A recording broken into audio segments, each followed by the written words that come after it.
Hey, what's up, guys? Chaotic Dragon back again. Second recording. Uh, First recording, I might have been a little rude, but I don't want you guys to think that what I'm about to disagree with these guys on is perceived as beef. They're both great players. I've personally played this gentleman right here. He's uh, he's perfectly a good. He was perfectly a good person. So even though I'm going to disagree with these guys, it is a civil disagreement, not a "I hate you" disagreement. Because I do not hate these guys. They're good people. All right. That being said, all right, they talked about the 6 steps to breaking the scrub mentality. Now, the one thing they were talking about is that there are what they call the casual elitist. I personally disagree with this statement completely.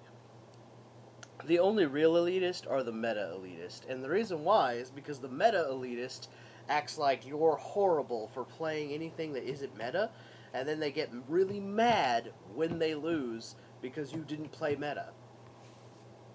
I'm sorry, but the answer is the truth of the matter is the casual elitist doesn't exist. You're either a casual player or you're a meta player. That's kind of how it is. And the casual player just doesn't see eye to eye with the meta player. The meta player wants to play what wins. The casual player wants to win with the deck they love. That's the difference, ultimately, in my opinion. And the truth of the matter is, you can win with your favorite deck. I hate to, you know what I mean? I'm going to have to disagree with their statement here when it comes to that. They're talking about how you're just going to have to bite the bullet, spend the money to buy meta cards to win, and they're only right to a point. Alright? The truth of the matter is, if you want to win in the game of Yu-Gi-Oh! With a deck that isn't considered meta, like for example, Zodiacs, Paleozoics, ABCs when they were good, Metaphos when they were considered the meta, the truth is you just have to update the deck that you love to play. So for example, like Infernoids, they threw in the 60 card Zoo deck, and now Infernoids are meta again. Uh, that's great. I love that. Graveyard decks are the best, in my opinion. That's why on my channel, the few of you that are subscribed love the Lightsworn content. You get tons of it because I live for these graveyard based decks. Live for them. But the truth of the matter is, I play the best version of Lightsworn that I could possibly come up with.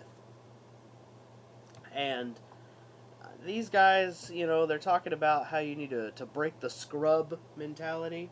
And I put the scrub in air quotes. I know you can't see me, but you don't want to look at me right now.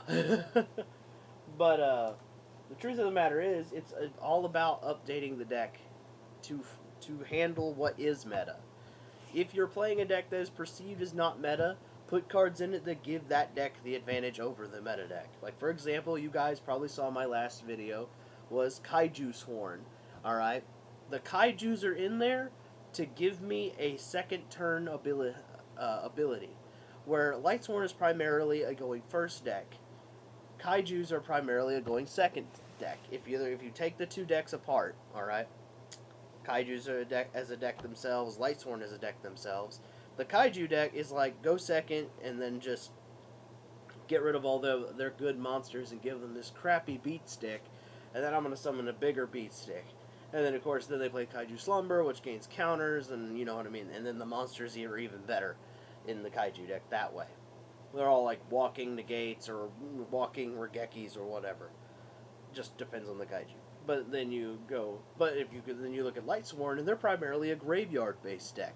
They want to go first. They want to mill, plus, and then come at me, bro. I've got like 80 monsters on the board. You know, figuratively speaking, of course. You know, bring it. And if you blow up all the monsters, JD. That's what Lightsworns want to do, ultimately. So when I combine the two decks, I basically use Lightsworn's ability to mill and make a defense off of that. And plus, while using the Kaiju engine to get rid of problematic monsters that prevent me from playing. So for example, the opponent has gone first. They've gone for their like stereotypical like Dryden, Gusto Emerald, 3 back row play, whatever, right?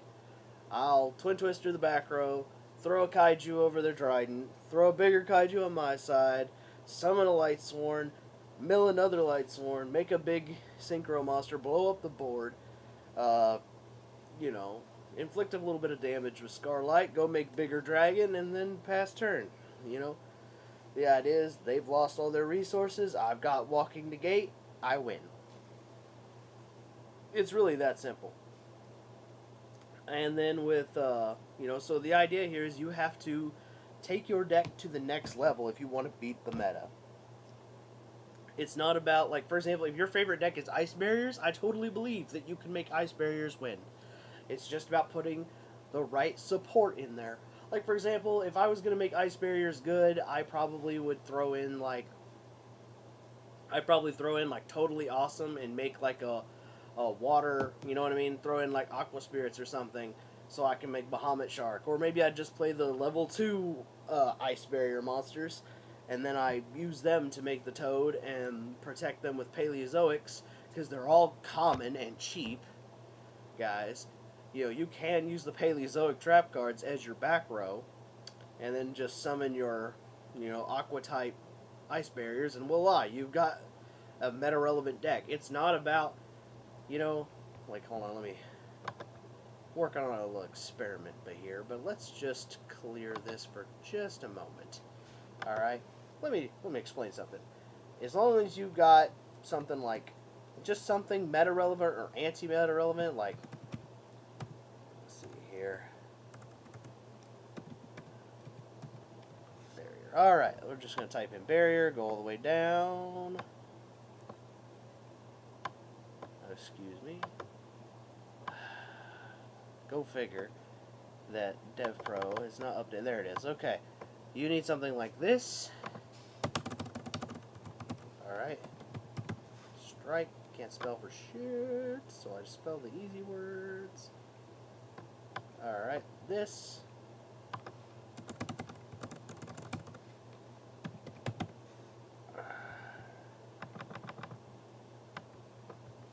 Alright, I'm just going to just slap it all together right now. You know what the worst thing about being a Yu-Gi-Oh player is sometimes? Is being a dyslexic one. Alright, so here you go.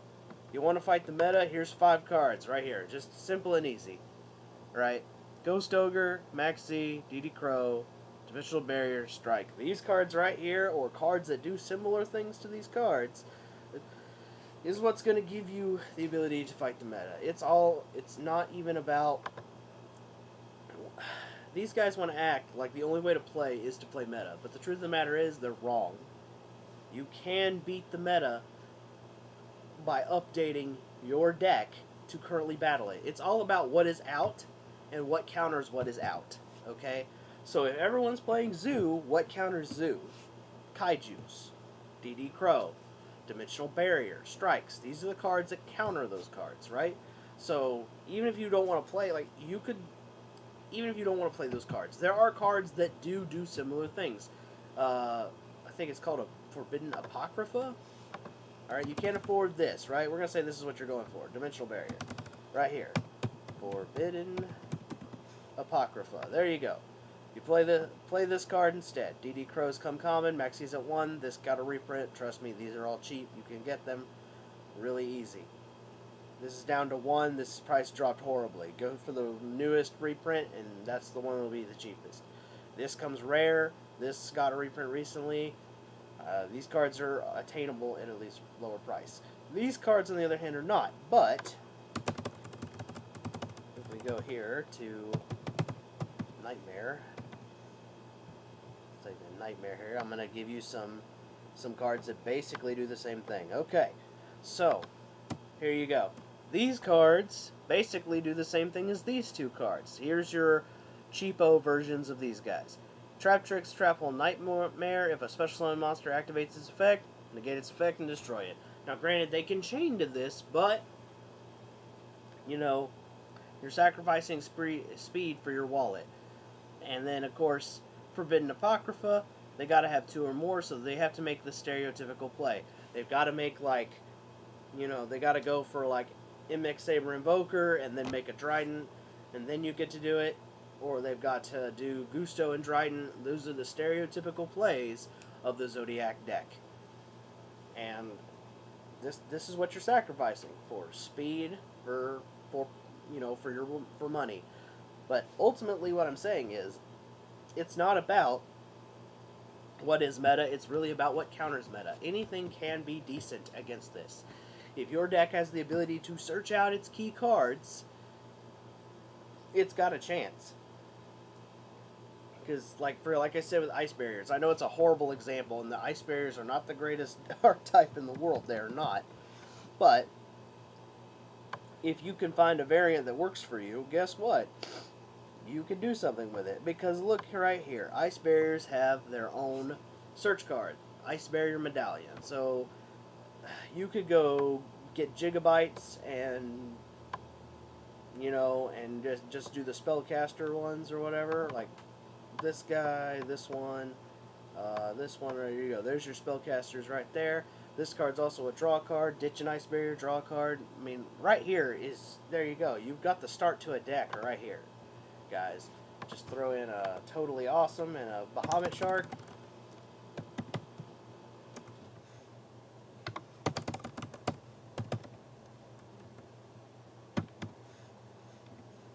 There you go, right here. Start to a deck.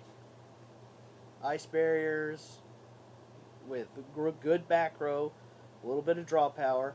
I'm not saying, this is the part where I argue with them, is anything has the ability to be decent. It's all about what, and there is an element of luck to the deck too. So for example, I mean, we see decks that are not meta win all the time. Like for example, I don't know if you guys were around playing Yu-Gi-Oh or not, but there was a Grand Soil Psychic deck where it just played the attribute Psychic monsters that banish and summon themselves, plus Grand Soil. Triple of him. And that deck won a YCS, I want to say in 2014, so about 3 years ago. And, so the thing is, innovation does win. It's also, you just have to be willing to put in newer cards to give your innovative deck the power bonus it needs to do so. So, as much as I love Team APS, this particular video is wrong. Their argument is completely wrong. It's not about, I mean, you could play your favorite deck. There's no such thing as a bad deck. There might be bad card choices for a deck, but it doesn't mean those cards are bad inherently. It just means for the current format, they just don't do as much as they could. So, ultimately, if you want to build a deck that can battle the meta, make it able to summon monsters that are, powerful enough, or walking negates. I mean, that's a big one right there. Being able to tell your opponent, no, you can't do that, is a big time win. You do this with floodgates, you do this with walking solemns, as we call them. Infinity, Totally Awesome, Apex Avion, if you're playing a Pendulum deck. These are cards that give you the advantage.